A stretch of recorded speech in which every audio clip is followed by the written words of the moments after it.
Class 7 Hindi grammar chapter 5 संज्ञा। जिन शब्द से किसी व्यक्ति, वस्तु, प्राणी, स्थान के भाव के नाम का बोध होता है उसे संज्ञा कहते हैं। जिस शब्द से किसी व्यक्ति, वस्तु, प्राणी या भाव का बोध होता है उसको संज्ञा कहते हैं। जैसे महेंद्र सिंह धोनी ने मैच में शतक पूरा किया। राधा फूलों से हार बनाती है। ताजमहल आगरा में स्थित है। नरेंद्र मोदी भारत के प्रधानमंत्री हैं। बच्चा भूखा है। उपयुक्त वाक्य में महेंद्र सिंह धोनी, फूल, हार, ताजमहल, भारत, बच्चा भूखा। ये शब्द किसी व्यक्ति, वस्तु, स्थान या उसका भाव बताते हैं। ऐसे शब्द संज्ञा शब्द कहलाता है। संज्ञा के भेद। संज्ञा के 5 भेद होते हैं। व्यक्तिवाचक संज्ञा, जातिवाचक संज्ञा, समुदायवाचक या समूहवाचक संज्ञा, द्रव्यवाचक संज्ञा, भाववाचक संज्ञा। व्यक्तिवाचक संज्ञा। जिस संज्ञा शब्द से किसी व्यक्ति, वस्तु या स्थान विशेष का बोध होता है उसे व्यक्तिवाचक संज्ञा कहते हैं। जिस संज्ञा से व्यक्ति का, वस्तु, स्थान का बोध होता है उसे व्यक्तिवाचक संज्ञा कहते हैं। जैसे कमल, राधा, आंसू, रहीम, दिल्ली, पंजाब, राजस्थान, हिमाचल, हैदराबाद, गंगा, नर्मदा, गीता, कुरान, बाइबिल आदि। इन शब्दों में नाम, व्यक्ति के नाम, वस्तु और स्थान सभी आ रहा है। ये सब व्यक्तिवाचक संज्ञा कहलाते हैं। जिस संज्ञा शब्द से किसी संपूर्ण जाति का बोध हो उसे जातिवाचक संज्ञा कहते हैं। संज्ञा के जिस शब्द से उसकी संपूर्ण जाति का बोध कराता है उसे जातिवाचक संज्ञा कहते हैं। बच्चे झूला झूल रहे हैं, बकरियां घास चर रही है। यहाँ बच्चे, झूला और बकरियां ये शब्द अपनी अपनी जाति का बोध करा रहे हैं। ये शब्द किसी एक व्यक्ति या स्थान के लिए नहीं कहे गए हैं।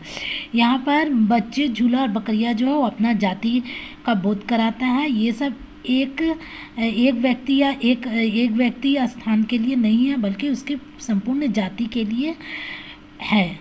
ये सब जातिवाचक संज्ञा कहलाते हैं। जिस संज्ञा शब्द से किसी झुंड, समूह या समुदाय का बोध हो उसे समुदायवाचक या समूहवाचक संज्ञा कहते हैं।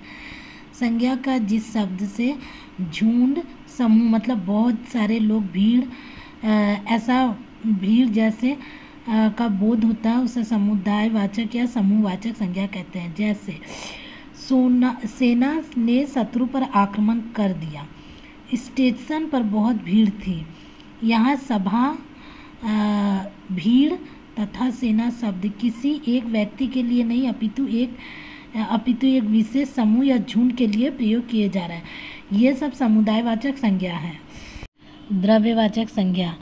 जिस संज्ञा शब्द से किसी द्रव्य, पदार्थ या धातु का बोध हो उसे द्रव्यवाचक संज्ञा कहते हैं।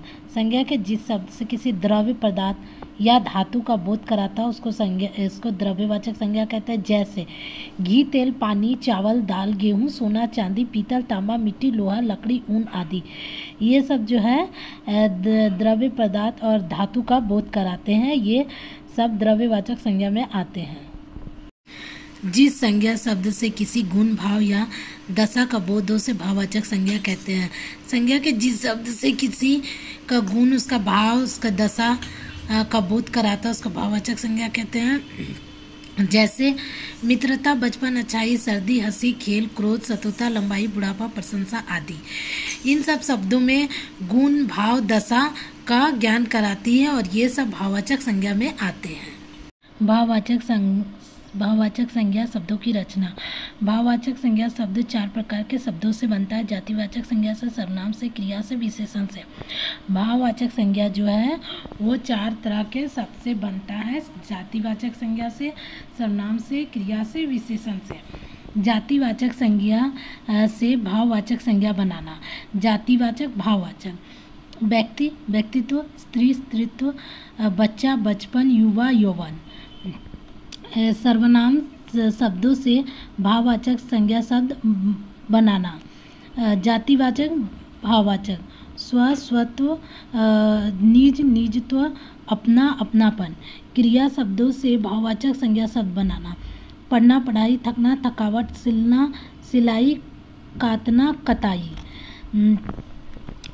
विशेषण शब्दों से भाववाचक संज्ञा बनाना। विशेषण भाववाचक आलसी आलस्य, कुशल कुशलता, कृपण कृपणता। इस तरह से भाववाचक संज्ञा इस तरह से भाववाचक शब्द बनाए जाते हैं।